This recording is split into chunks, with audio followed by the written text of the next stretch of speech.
Tres. Hola compañeros y compañeras, ingeniero, tengan ustedes un buen día. En esta oportunidad, mi grupo le ha tocado disertar el tema pseudocódigo. Mi grupo está conformado por mi persona y mi compañera Sari Sólida. Obviamente todo esto dirigido por nuestro magíster ingeniero Noea Paz Umpiri. Ahora, antes de comenzar con el tema, quiero decirles que si por alguna razón nos equivocamos o nos faltó explicarles algún tema, me gustaría que ustedes investiguen más sobre este tema, ya que es muy importante. Sin más que decir, voy a comenzar. Bueno, a nosotros, desde muy pequeños, tal vez nos preguntaron, ¿no? Oye, hijo, oye, niño, ¿tú qué quieres ser de grande, tal vez? O tú te has dicho, yo voy a ser de grande, voy a ser, no sé, un profesor, voy a ser un músico, voy a ser un psicólogo, voy a ser un abogado. No sé, pero tal vez tú no sabías qué es un programador. Y te dijeron, oye, ¿tú quieres ser un programador? Y tú, ¿quién es un programador? No sé quién es un programador, o sea, ¿qué hace un programador? Y bueno, tal vez te digan, el programador es el que está horas y horas y horas y horas sentado detrás de su computadora, tratando de descifrar códigos misteriosos. Bueno, ¿qué quiero decir con esto? Primero voy a lecturarles esta frase que dice de Steve Jobs, que dice, todo el mundo debería aprender a programar porque enseña a pensar. Eh, Quiero que analicen esta frase y que dice, todo el mundo debería de aprender a programar. ¿Por qué? Hoy en día nosotros que somos de la carrera de computación e informática, que es una carrera del futuro, eh, que nos dice que todo el mundo debería de aprender a programar. ¿Por qué? Actualmente nosotros vivimos en la era digital. Nosotros podemos poner nuestra empresa digitalmente, nosotros podemos comprar y vender artículos digitalmente. Todo esto está haciéndose digitalmente. Y esto a raíz de que, a base de que, de algún desarrollador, de algún programador, porque obviamente los software que tú utilizas son creados o diseñados por algún programador. Por ejemplo, el Facebook, las páginas que vas a usar, eh, la- no sé, etcétera. Pero la programación está todo, en nuestro entorno que nos rodea, ya sea en el celular, ya sea en laptops, ya sea en las microondas, en las lavadoras, en todo, porque siempre hay algo que programar, porque las personas necesitan de un programador, porque todos necesitamos un programador. Cualquier rincón del mundo debería de existir un programador, alguien que sepa programar. Y a lo que me, y a qué vengo con esto, perdón, ¿a qué vengo con esto? Con esto te quiero decir que el saber programar nos va a enseñar a pensar, nos va a enseñar a pensar de otra manera. Vamos a tener un criterio más diferente que los demás. Entonces, tú al saber esto, obviamente tú te vas a ir directo al navegador o en YouTube, te vas a poner a buscar cursos de programación gratis o, no sé, libros de programación, PDFs de programación, cursos gratuitos, no sé, etcétera. Y una vez que tú te adentres en esto, te vas a dar cuenta que existen muchos lenguajes de programación, ya sea JavaScript, C++, C++, Visual PHP, etcétera. Y tú no vas a saber por cuál voy a comenzar, tú vas a decir, ¿por cuál lenguaje voy a empezar? Obviamente tú al saber esto vas a tener que buscar opiniones de personas expertas ya en esto, así como por ejemplo yo traté de buscar más antes qué lenguaje de programación debería de aprender a programar. Obviamente, como ya les dije, que el aprender un lenguaje de programación es fundamental porque todos y todas deberíamos de aprender a programar. Ahora, yo me puse a buscar en YouTube, escribí qué lenguaje de programación debo de aprender primero a programar. Y me encontré con este youtuber que es un joven que se pasa enseñando a su público, a sus suscriptores, cómo diseña juegos, cómo hace los programas. Y en aquí busco la opinión. Obviamente yo estoy buscando una opinión de alguien experto, ¿verdad? Entonces, dice, ¿qué lenguaje de programación debo de aprender primero? Lo que me llamó la atención más de este video fue este comentario que está aquí. porque este señor que comentó que dice que es un ingeniero de software y a la vez docente, que está recomendando que primero debemos aprender los conceptos básicos de algoritmos, como las secuencias de acciones, condicionales, bucles o ciclos, y solo luego meterse con un lenguaje de programación. Ojo con esto, solo con un lenguaje de programación, no te vas a meter tú con otro lenguaje al mismo tiempo de estar aprendiendo uno, a menos que seas un super dotado, ¿no? Entonces, existe un programa muy orientado al inicio en la programación que se llama PSI. Nosotros actualmente lo estamos cursando, estamos aprendiendo. Es gratis y de open source. ¿Qué quiere decir open source? Es de código abierto y después pueden meterse con Python y la programación orientada a objetos. Solo lo fundamental. Yo al saber esto, al leer esto, obviamente ya encontré mi opinión que necesitaba porque me di cuenta que el PSI te hablaba sobre pseudocódigos. Al leer esto, ¿no? Al lectura todo esto, me hablaba sobre pseudocódigos y diagramas de flujos. Y me pregunté, ¿y qué es un pseudocódigo? Me hice esa pregunta. Vamos a ir por partes. Primero vamos a escribir, primero vamos a saber, perdón, vamos a ir por partes y saber qué es pseudo y qué es código. Vamos a dividirlo en dos partes. Pseudo traducido significa falso, falso. Y código significa símbolos que cumplen cierta función. En este caso, un pseudocódigo sería un lenguaje falso, un lenguaje artificial o un lenguaje informal, como quieras llamarlo. Entonces, se trata de un lenguaje falso, ¿verdad? Ya que apela a las normas de estructura de un lenguaje de programación, aunque se encuentra desarrollado para que pueda ser leído por un ser humano y no interpretado por una máquina. Lo que significa que el pseudocódigo está diseñado para que el humano pueda entender. Con esto quiero decir que el PSI obviamente usa el pseudocódigo. El PSI nos abre al mundo, o sea, nos abre las puertas al mundo de la programación, porque este programa, este software te va a enseñar a entender cómo funciona realmente el mundo de la programación. Todo lo que hagas o veas lo que se hace en el pseudocódigo, va a cumplir en los diferentes lenguajes de programación que tú vayas a utilizar, porque simplemente va a ser lo mismo. Ahora, ¿y para qué sirve, dirás tú, no? Y sirve para ayudar al programador a razonar un programa antes de intentar escribirlo en algún lenguaje. Un ejemplo de esto es un programa ejecutado en un pseudocódigo. Puede ser convertido en programa de C++ y obviamente si está bien elaborado. Como ya les dije, una vez creo que la ingeniera Livia nos dijo que si un pseudocódigo está bien estructurado, lo puedes convertir en PHP. Nos dijo es la ingeniera. Ojo con esto. Ahora, ¿y cuáles son los tipos de datos del pseudocódigo? Bueno, existen dos tipos. Vamos a clasificarlo por dos tipos. Por la parte izquierda tengo los datos simples y por la parte derecha tengo los datos estructurados. ¿Y qué son los datos simples, compañero Jimmy? Bueno, los datos simples, estas ocupan una casilla en memoria, en una memoria. Por lo tanto, una variable simple hace referencia a un único valor. A la vez, y como pueden ver, dentro de este grupo de datos se encuentran, obviamente, las siguientes variables que son los reales, los números con un punto decimal, que son separados por un punto decimal. Y también tenemos los caracteres, una palabra del abecedario. Ojo, solo una palabra. Ahora los booleanos, que solamente pueden ser verdaderos y falsos. Booleanos o lógicos, o true o false, que es verdaderos o falsos. Y por último tenemos a los enumerados, que pueden ser asignación de variables automáticas del 1 hasta el número que tú creas conveniente. Ahora, ¿y cuáles son los datos estructurados? Se caracterizan por el hecho de que con nombre se hace referencia a un grupo de casillas de memoria.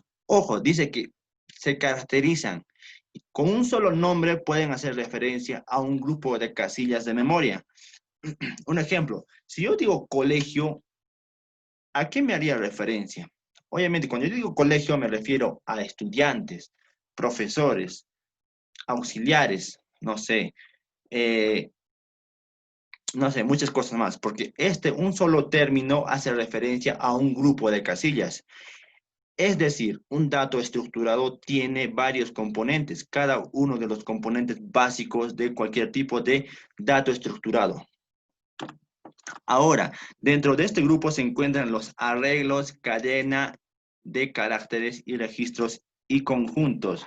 Cuando digo cadena de caracteres me refiero a ese enorme texto que está encerrado dentro de dos comillas. Cuando digo un carácter, está encerrado, en una comilla simple, ya sea A o B.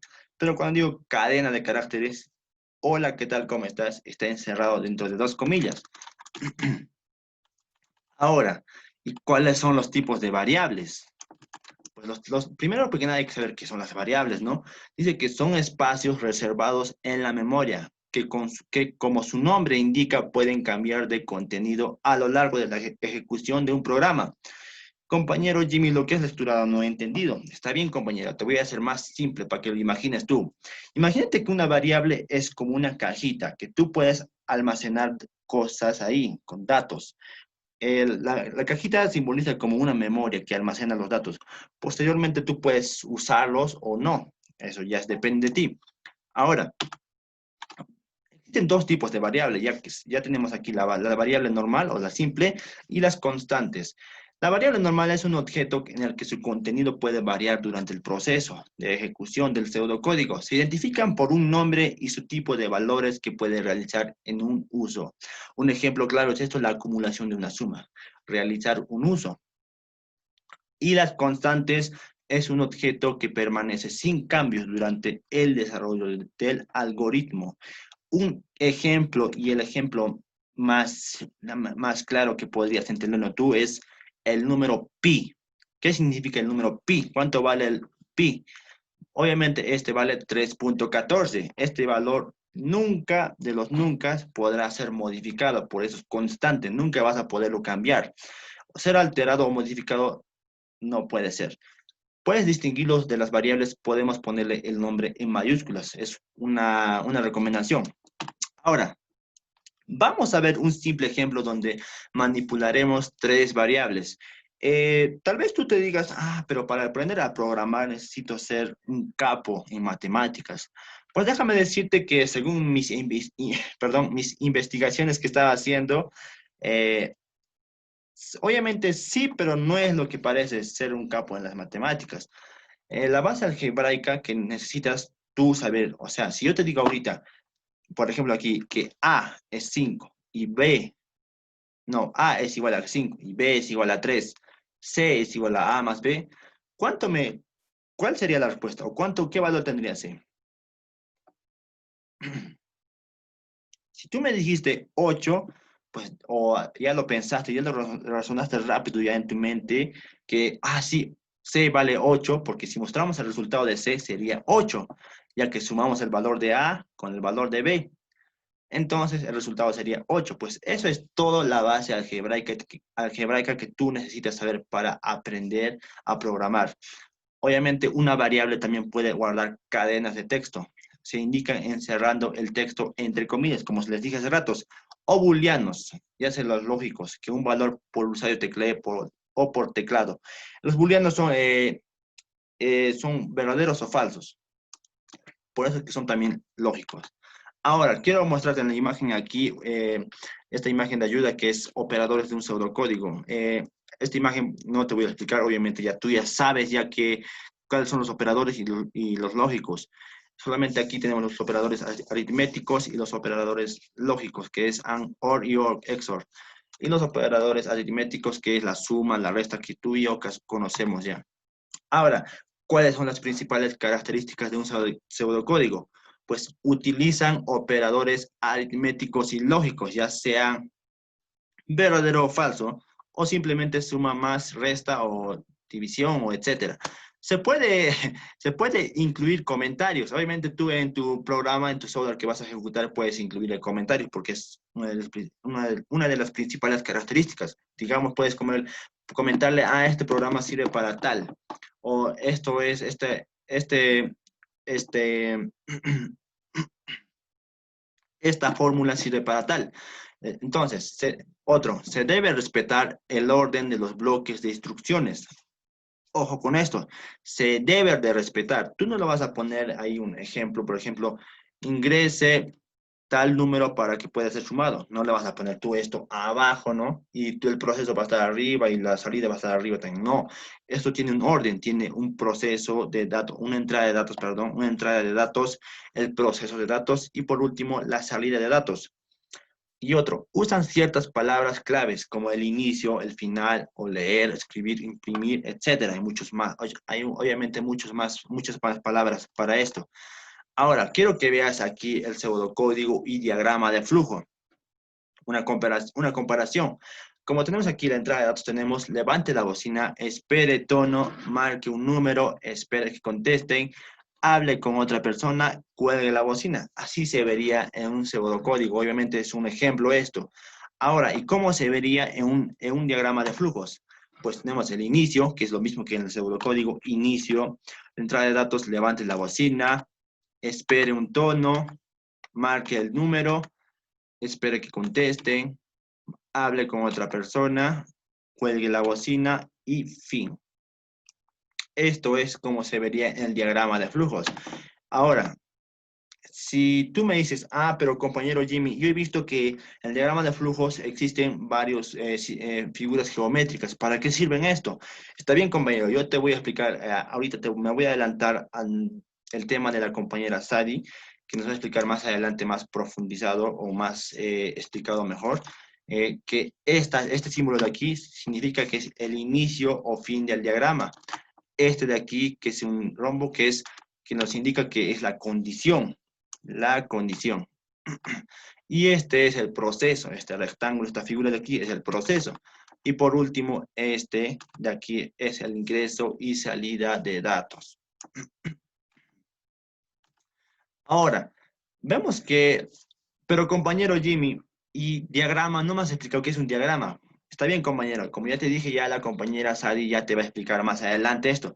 Un diagrama de flujo es la representación gráfica de un algoritmo, un diagrama de flujo de tu pseudo, como hemos comparado hace ratos, te recuerdas que hemos comparado el pseudocódigo, lo hemos vuelto en diagrama de flujo, es lo mismo. En la función de PSI hay, no, en el PSI hay este tipo de función y puedes hacerlo paso a paso. Esto paso a paso, perdón, te muestra cómo realmente funciona tu algoritmo. También se puede decir que es la representación detallada de forma gráfica de cómo deben realizarse los pasos en la computadora para producir resultados. Como ya te dije, el PSI o el pseudocódigo está diseñado para el lenguaje o para que el humano pueda entenderlo. El pseudocódigo te va a abrir las puertas a la programación. Es como una base que tú necesitas saber. Obviamente, el pseudocódigo va a ser similar a los lenguajes de programación. Tal vez no sea diferente. Por ejemplo, un ejemplo, estamos llevando más o menos PHP, PHP y si se dan cuenta, el símbolo de dólar es lo mismo que definir una variable. O el else o if es lo mismo que en el pseudocódigo. Si entonces o si una condición. Es simplemente lo mismo, te hace referencia, como te dije, es una base. Una vez que tú ya aprendas todo esto, ya te va a ser mucho más fácil aprender los demás lenguajes de programación. Vas a poder entenderlo mejor, te vas a familiarizar, por así decirlo. Bueno, esto sería todo mi tema que he explicado yo. Eh, si- Voy a continuar con la compañera Sadi.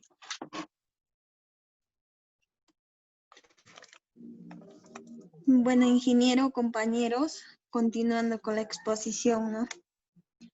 Eh, bueno, aquí tenemos, ¿no? Una tabla eh, con un rango de notas que debemos definir, ¿no? Por un usuario, las notas definidas. Bueno, esta tabla nos quiere decir eh, si la nota no va desde un rango de 0 puntos o a 5 puntos, excluyéndolo, ¿no? Al 5, la calificación sería suspenso, ¿no? Y si la calificación sería de 5 puntos, a 7 puntos, la cualificación sería aprobado. Si la calificación es de 7 puntos a 9 puntos, ¿no? Excluyéndole al 9, la cualificación sería notable. Si no, si la calificación es entre 9 a 10, ¿no? Puntos, excluyéndolo al 10, ¿no? La calificación sería sobresaliente. Bueno, aquí tenemos, ¿no? La última nota, o el último variable, que sería el 10. Y esto y la cualificación, ¿no? Alfabética sería matrícula de honor. Aquí les voy a dar un ejemplo sobre la tabla. Un pseudocódigo, ¿no? Un pseudocódigo siempre tiene un inicio y un fin, ¿no? Siempre tiene que, ¿no? Terminar, ¿no? Bueno, aquí le preguntamos, ¿no? Al programa le decimos leer, ¿no? La calificación, o, ¿no? Donde nosotros hemos introducido, ¿no? La calificación dada ¿no? Del rango de notas que les mostré de la tabla, ¿no? Bueno, aquí tenemos, ¿no? Preguntamos, leer calificación, ¿no? Si calificación es menor a 5, ¿no? Y PRIN nos votará suspenso, ¿no? Si no, si la calificación es menor a 7, ¿no? El PRIN nos votará, ¿no? Aprobado. Y si no, si la calificación es menor a 9, PRIN nos votará notable, ¿no? Y aquí tenemos, ¿no? También si la calificación es menor a 10, ¿no? Es el último variable que, ¿no? Que ya nos tiene que dar la respuesta, que PRIN nos presentará, ¿no? Matrícula de honor.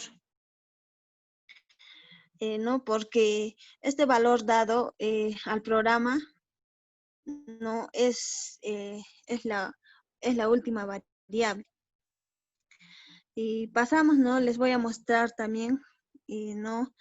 Su diagrama de flujo que podemos ver, ¿no? Aquí. En su diagrama de flujo, ¿no? Nos tiene que leer una calificación, ¿no? De 0 a 10, ¿no? Porque ¿no? Son los rangos de notas que nosotros estamos dando al programa. Preguntamos entonces, ¿no? Preguntamos, ¿la calificación es menor a 5? Si la respuesta es sí, ¿no? El programa será suspenso. Si no, continúa ejecutándose. Si la calificación es menor a 7, si no, ¿no? Si la respuesta es sí, ¿no? El programa nos va a decir aprobado. Si no, continúa ejecutándose. Y no preguntamos si la calificación 9 es menor, y si la respuesta es sí, ¿no? Y será notable. Si la calificación es, ¿no? Menor a 10, y si la respuesta es sí, no nos votará sobresaliente. Si no, continúa ejecutándose. Si la calificación es, ¿no? Es menor que 10, que es la última variable, ¿no? Que ya nos tiene que dar la respuesta, que es, ¿no? Matrícula de honor. Bueno, aquí también les voy a hablar sobre, ¿no? Los algoritmos.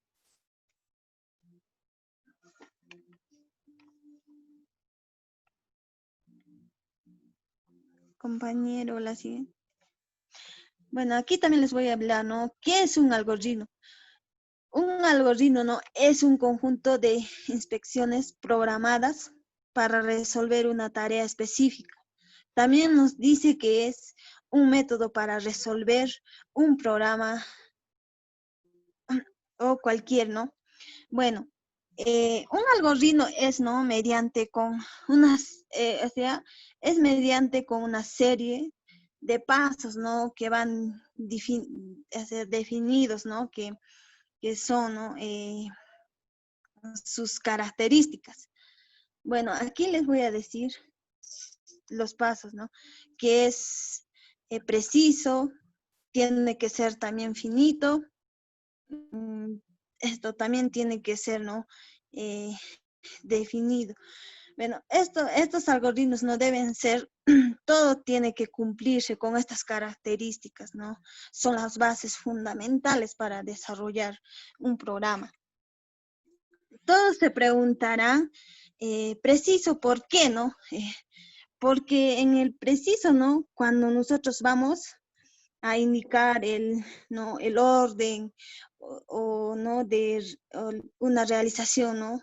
De cada paso, ¿no? Es, bueno, podemos decir, ¿no? Al algoritmo ¿no? Tiene que ser, ¿no? Razonable y claro, ¿no? Y preciso.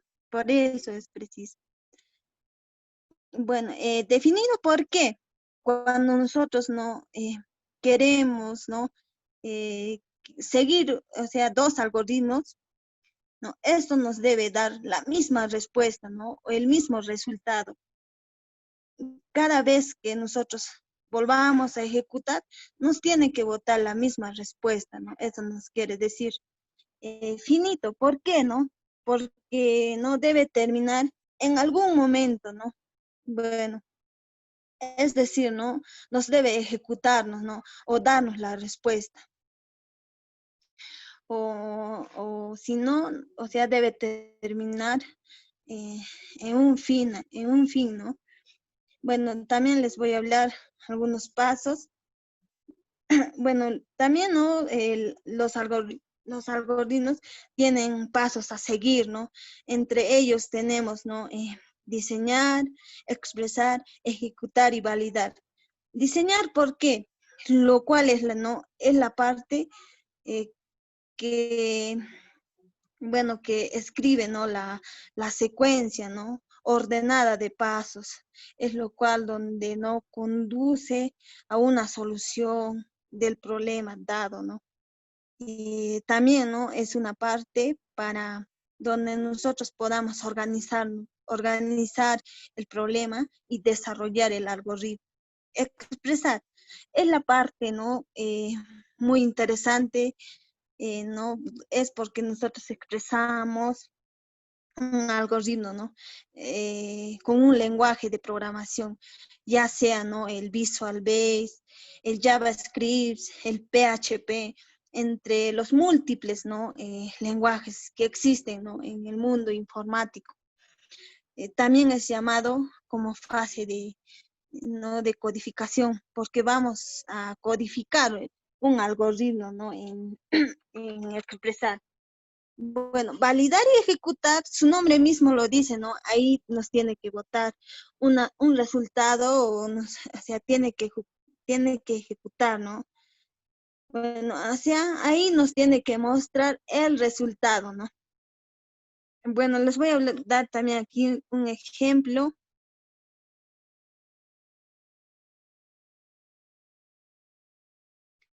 Bueno, aquí también tenemos un ejemplo, un problema, ¿no? Oscar realiza un pedido a una empresa de chocolate. La empresa examina en su base de datos la ficha, ¿no? de Oscar. Si Oscar es solvente, entonces la empresa no acepta el pedido. En caso contrario, rechazará, ¿no? el pedido. Realizar algoritmo. Bueno, aquí debemos realizar un algoritmo que tiene, ¿no? una solución del algoritmo. Bueno, no, aquí tenemos que, ¿no? Eh, resolverlo, ¿no? El algoritmo. Nos dice, Oscar, ¿no? realizó un pedido de la empresa de chocolates. Aquí tenemos, ¿no? O sea, es el primer dato que nosotros ponemos, ¿no? Al algoritmo, que es leer pedido, ponemos. ¿No? Y luego la empresa tiene que examinar la ficha de Oscar, que es decir, ¿no? la verificación de Oscar. Si es solvente, entonces no se aceptará el pedido. O caso contrario, vamos a rechazar el pedido, ¿no? Eso nos quiere decir. Y bueno, aquí no detectamos a Oscar un registro, ¿no? De la empresa, o no, si acepta el pedido o no, o caso contrario, rechaza el pedido, ¿no? En aquí tenemos, ¿no? Un solvente, eso es, ¿no? La causa, ¿no? Que nosotros debemos eh, no ver. Y también, si acepta el pedido, es el defecto, ¿no? Y debe terminar en la palabra fin. Eso sería, ¿no? La solución. Compañero, la siguiente. Bueno, aquí, ¿no? Tenemos también, aquí les voy a hablar, ¿no? ¿Qué es un diagrama de flujo? Un diagrama de flujo es la representación gráfica del algoritmo o proceso. También nos dice que es la representación, la solución de un programa. También nos dice es un diagrama que realiza, ¿no? Símbolos en estándar y que tiene pasos, ¿no? De algoritmo. Bueno, el diagrama de flujo, ¿no? Eh, es una técnica para representar, ¿no? Para una representación más antigua y más utilizada, sobre todo, ¿no? Y en los lenguajes de programación más estructurados, ¿no? Eso nos quiere decir que es un diagrama de flujos. También un diagrama de flujos tiene los símbolos principales que les voy a hablar, ¿no, compañero? Bueno, aquí también el diagrama del flujo tiene algunos símbolos que son principales, ¿no? Que aquí el símbolo terminal es la representación, el inicio y el fin. El proceso, ¿no? El símbolo proceso es la representación de una actividad. El símbolo de entrada y salida nos representa la entrada y salida. El símbolo, ¿no? De condición es la representación y la comparación o decisiones, ¿no? Por último, el símbolo principal que tenemos también, que es línea de flujo, que nos indica, ¿no? El centrado y la ejecución, ¿no? Que nos tiene, ahí ya nos da la respuesta, ¿no? Bueno, también, ¿no? Estos símbolos de ahí son más utilizados para realizar un diagrama de flujo. Bueno, sí hay varios símbolos también que son más importantes, ¿no? Bueno, pasamos a ventajas, ¿no? También tiene sus ventajas y desventajas, ¿no? Y bueno, en las ventajas del pseudocódigo, ¿no? Nos dice que el pseudocódigo nos permite que la transmisión de las ideas y estructuradas contenidas en su interior pueden ser trasladados a otros lenguajes de programación mucho más complejas, ¿no? Y estructuradas, ¿no? Esas serían las ventajas. Nos facilita la estructura final en el lenguaje elegido, ¿no? Otra de las enormes ventajas de la utilización del pseudocódigo es la curva de aprendizaje y es bastante baja. Bueno, aquí nos da a entender las ventajas del pseudocódigo, ¿no? Nos facilita la escritura, ¿no? Final elegida, porque porque ya no tengo, ¿no? El lenguaje. Nos facilita pasar un lenguaje, un específico, ¿no? De una programación. Es utilizada, ¿no? El pseudocódigo también, ¿no? Porque es una forma más fácil de programar, ¿no? Por, por la aplicación del programa que ya está resuelto, ¿no? Pasamos a sus desventajas. Bueno, las desventajas del pseudocódigo, no, lamentablemente, la implementación del pseudocódigo también tiene sus desventajas, ¿no? Siendo principal la falta de normas específicas, ¿no? Que lo marque. Bueno, las desventajas también, ¿no? Tiene también sus desventajas que nos dice, nos da a entender, ¿no? que al principio no, no tiene un patrón que pueda decir, no, no, hazlo así, no, pásalo así, ¿no? Eso nos quiere decir, o sea, hazlo de tal forma, ¿no? Por eso, ¿no? Nosotros tenemos que escribir, ¿no? Cada cual nuestro lenguaje, ¿no? De programación. No es, ¿no? Eso es, ¿no? Una desventaja, porque no tiene, ¿no? Un patrón para poder realizar, ¿no?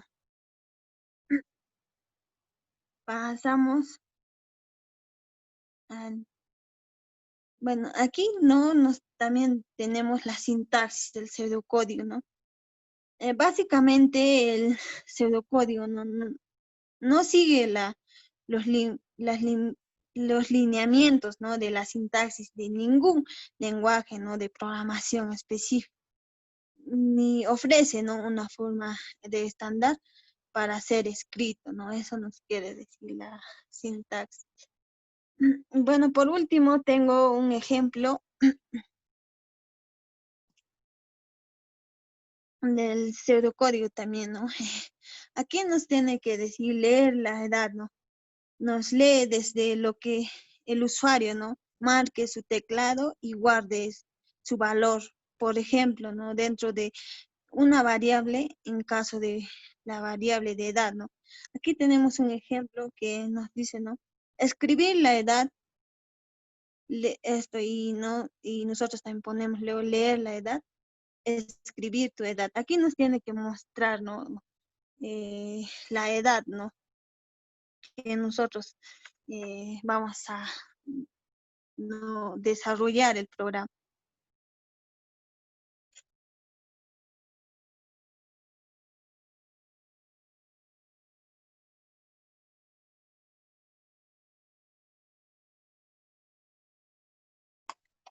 Bueno, compañeras y compañeros, hemos concluido con la exposición.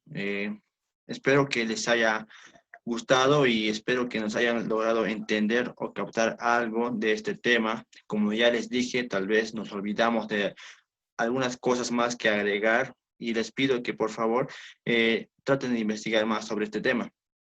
Bueno, eso sería todo y gracias compañeros y compañeras por su atención.